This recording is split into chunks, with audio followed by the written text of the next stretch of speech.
ईदी साहब के जाने के बाद जो है वो सबसे पहले तो हमें इनका लॉस जो है वो बहुत बड़ा हमें इसका सदमा था और बहुत बड़ी जो है वो हमें नुकसान हुआ ईदी साहब के जाने का।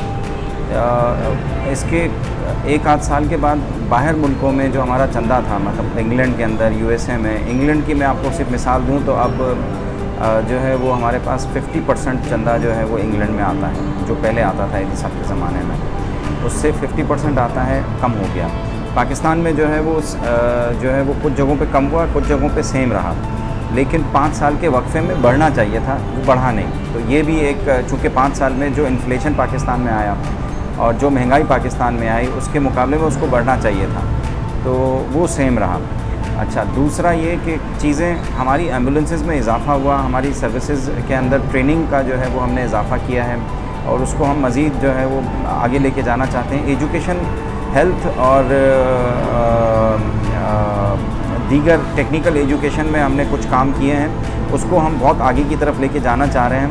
ऐसे 3-4 हमारे नए प्रोजेक्ट्स हैं एजुकेशन के हवाले से, जो कि 2022 में जो है वो इम्प्लीमेंट होंगे और 2021 में उन पर काम चल रहा है। और कुछ जगह भी हमने एक्वायर कर ली हैं, जगह की शॉर्टेज है और उस पर हम जो है वो इसको लेके जाना चाह रहे हैं। और एक ये जो शोबा था एजुकेशन का, इसमें हम काफ़ी कमज़ोर थे और पीछे थे, हेल्थ और टेक्निकल एजुकेशन का। तो उनके ज़माने से तकरीबन 200 से ज़्यादा एम्बुलेंसेस बढ़ी हैं पूरे पाकिस्तान में। और एयरक्राफ्ट हमने एक और परचेज़ किया है और मज़ीद इंशाल्लाह इस साल हमें जाना था, लेकिन पैंडमिक की वजह से जो है वो हम नहीं जा पाए।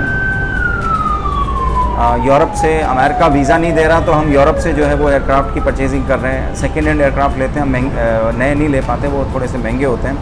तो हमें पैंडमिक की वजह से यूरोप नहीं जा सके हैं, लेकिन जैसे ही ये पैंडमिक का मामला जैसे ही ठंडा होगा तो एक और एयरक्राफ्ट, बल्कि 2-3 एयरक्राफ्ट लेंगे और हमारी एक पंजाब में बेस होगी, एक सिंध में बेस होगी, ताकि हम पूरे पाकिस्तान को कवर कर सकें। और एक और भी हमारा एक एयर एम्बुलेंस के हवाले से प्रोजेक्ट है। फ्यूचर में जब ये अच्छी खासी जब रनिंग करना शुरू करेगी तो हम टर्बो प्रॉप एयरक्राफ्ट लेंगे, जिसकी स्पीड ज़्यादा होती है और उसकी जो कवरिंग एरिया है, उसकी ट्रैवलिंग एरिया है, वो बढ़ जाता है। तो फिर वो रीजन में हम जो है वो उसको ले जा सकेंगे। जैसे अगर हमें अफ़गानिस्तान से अगर किसी को शिफ्ट करना है, ईरान से करना है, सेंट्रल एशिया से करना है, इंडिया से करना है, बांग्लादेश से करना है, तो वो